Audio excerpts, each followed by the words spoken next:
What a wild ride it has been. In this video, I want to break down what we learned lifting our house up into the air, spending hundreds of thousands of dollars, and doing a major structural renovation. Now, the property journey here at our growing Gable's home has been years in the making.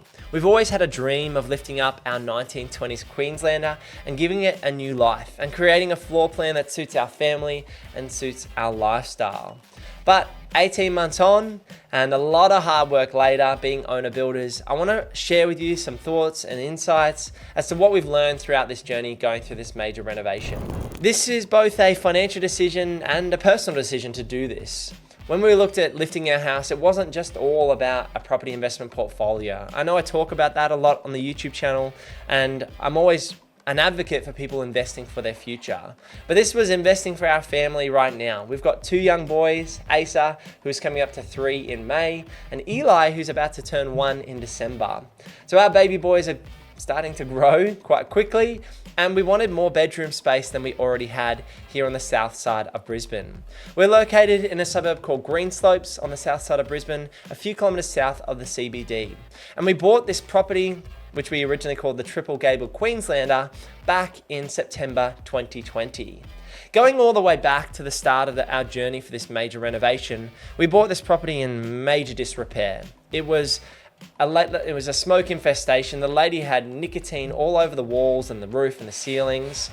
There was termites live in the floors. There was borer damage on all the original hoop pine. There was a lot of work to be done on the home when we first bought it. When we looked at the home, we actually said that we only wanted to offer around $636,000 to $660K. But after talking back and forth, Emily and I prayed about it as well, and we landed on the number of $681,000. Now, looking back in September 2020, offering $681,000 for a 420 square meter block on the south side of Brisbane on a home in complete disrepair. You know, there was no floor under the sink in the bathroom. It was just open air. And so offering that number to most people seemed crazy. But we loved the location. We loved the suburb, and we were looking at a long-term vision for ourselves and our family. We didn't have the money in 2020 to do a major renovation like this. We didn't have hundreds of thousands of dollars available to us, but we had enough money saved up in equity, basically, that we could refinance some of our first 2 properties to buy this third home and make it our own. And that's exactly what we did. So we bought the property, moved in, and did an initial cosmetic renovation. That's one thing I would say to people. It's not going to happen overnight. Unless you've got the money, or you've got family or friends who are tradies and can help you with the work and bring those costs down significantly, it is going to be very, very expensive for you to do a renovation like we've done. And that's one thing I didn't quite realize, that doing a renovation to a higher standard is not going to cost 20% more. It might cost 120% more when you want to bring the standard of the renovation up on your property. So we did our initial renovation on the home, and we did it all DIY. We spent about $30,000 to $40,000 on the Triple Gable Queenslander, renovating our little 2-bedroom home, even having a crack at the bathroom ourselves, a little IKEA kitchen. But that was one of the ways that we got the right location for our dream family home. So that's a big takeaway, is find the location first. You can always change the home if you've got the money, but you can't change the location. And for us, with kids being able to play in the street, with the ability to knowing that we could lift the home down the track and make it our own, and a good sized block where we've got room to play in the yard and a shed out back for a home gym and a swimming pool, we had everything we needed in terms of the location.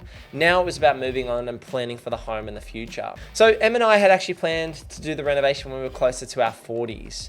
Lift the home, build it underneath, and add more bedrooms and bathrooms. But given the success of our property portfolio and the success of our business, we were able to do things a lot sooner. And yes, it was an emotional decision, but we also did look at the financial side as well. So originally we budgeted around $450,000 to renovate the home. And I'm going to do a full budget breakdown for you in a future video where I'll look at an Excel spreadsheet and show you every invoice we've ever paid on this renovation project. But we're spending a lot more money than $450,000 on our own home to get the end product that we want. What this means is we had to stagger the process. So we originally priced up the framing and sheeting and lock-up space, and then we priced the next piece of the project and then the next piece of the project. And that definitely increased the cost because we were doing things in stages. And this can be realistic for a lot of people if you don't have $700,000, $600,000 to do everything in one go with a builder. Maybe you lift your home and you get it closed in, and that's 200 grand. And you can then chip away with friends and family and your own sweat equity on the rest of your house over time. That was our original plan. Spend about $400K, get the house in very good condition, locked up, usable, but not quite finished, and I was going to do the finishing trades on the home. The other big things we learned is to price things and get everything written down on those invoices. Dealing with tradies, I get it. A lot of people have a hard time dealing with tradies. Even myself, as an experienced renovator, buyer's agent, homeowner, tradies can be tough to deal with at times. Now, it's about communication. The best experiences we've had with tradies is when we try to be as clear as possible with our communication. So make sure you're putting things in writing via email to your trades, asking them to update quotes to detail what they're exactly going to do and what they're not going to do. Because if it's not on the quote, it's not going to happen at your home. We've certainly experienced that where we thought things were going to be in terms of the scope of works, and oh no, that's not included. That's an extra $1,000. Oh no, that's an extra $600. Even adding in things after the fact. I'm still waiting on an aircon. Hopefully Bryson gets to that very soon in the next week. But it's about being on top of it and getting things in writing. You've also got to keep that budget pretty tight. Thankfully our budget grew, but if we didn't have the money, we would have just had to draw a line in the sand and say, sorry, that is it. We can't spend another dollar. We're stopping the project. So yeah, be on top of the numbers. Me being an accountant, I've got an advantage there in recording the invoices and tracking my expenses and knowing, if I can keep cash flowing our project as it played out. But yeah, be on top of the numbers and be on top of the trades. Now, when it comes to the concept and going from, in our case, 2 bedrooms, 1 bath to 5 bed, 3 bath, 2 car with a swimming pool, a home gym shed, carport out the front, and all the concreting around the outside and the slab, there's a lot of work in that. So it's not just going 2 bed, 1 bath. That's a massive change in scope to go from a 2 bed, 1 bath to a 5 bed, 3 bath, 2 car. When you're doing that scale of project, it's about making sure you do your designs well. We probably did about 11 floor plans ourselves before we even went to a designer and said, hey, can you have a go at drafting these up? And then we did minor tweaks and changes from there. The reason being is when you're working with a renovation, it can be a lot more difficult than doing a new build. Because in our case, we had to keep the character at the front, we had to keep the original bedroom, the original bathroom, everything else could go, and we could have gutted the bathroom and bedroom if we wanted to, but we wanted to keep as much character in the home as possible. We both, Emily and I, have a sweet spot for older homes. Em in particular loves the original 1920s homes. This home was built 100 years ago. It's over 100 years old. It's amazing to see the new life we've been able to give it with our family. And so plan and plan and plan some more. Draw those designs 15 times over and work out exactly how much room you need in your hallways and bathrooms and how will you function and live through the space. It's very customized to your situation as a homeowner. As an investor, I wouldn't do a project of this scale. I don't think, yes, there's equity in it, but for the risk and the effort, to make $200,000, $300,000, $400,000 on top of what we spent, it's great. It's been a year and a half and you might make $200,000 to $300,000. And if you sold that, that would be tax free. And so I can see why a lot of people, a lot of Australians will spend money on their own homes and then sell and buy another ugly duckling and do that every year because of the capital gains tax free and your ability to live and work in the property. So you're not having to pay rent separately. And that's something Emily and I could have done, but we found our dream location and we've created our dream home sooner than we ever had expected. So we don't need to do that flipping strategy year on year in terms of the principal place of residence.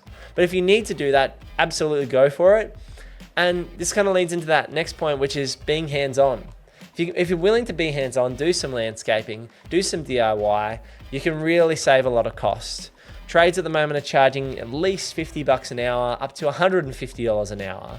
And some trades won't even give you an hourly rate, they'll just want to price the job. Oh yeah, that's a $400 job. It might be a $30 part and their experience and it's a 30-minute job, but they'll still want to charge you $400.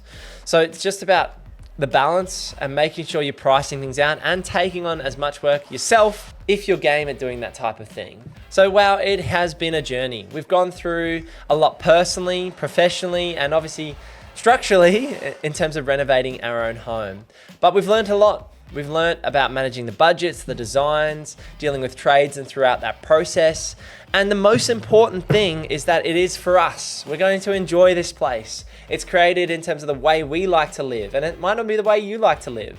And that's why homes are so special, because when we have people around for dinner, or I've even got a sauna now, which I'm loving, and I want to use with mates and do some workouts at home and things like that, it's customized to you and your lifestyle and how you want to live. You might not be into fitness or using the sauna, that's fine.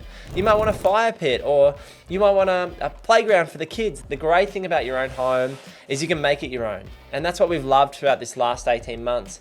Yes, we've had some health trials with Emily and myself, and life's been busy, but on the flip side, we've got 2 young boys who are going to get to grow up in this family home, and most importantly, we're all together in this space. So hopefully that's interesting to you, sharing some insights of what we've learned throughout this major raise and build project. If you want to go back to the start and watch the entire renovation series of our Growing Gables project, you can go back and click this video over here, and it will take you through every episode of our renovation journey. Thanks for sticking around. I'll see you in the next one. Peace.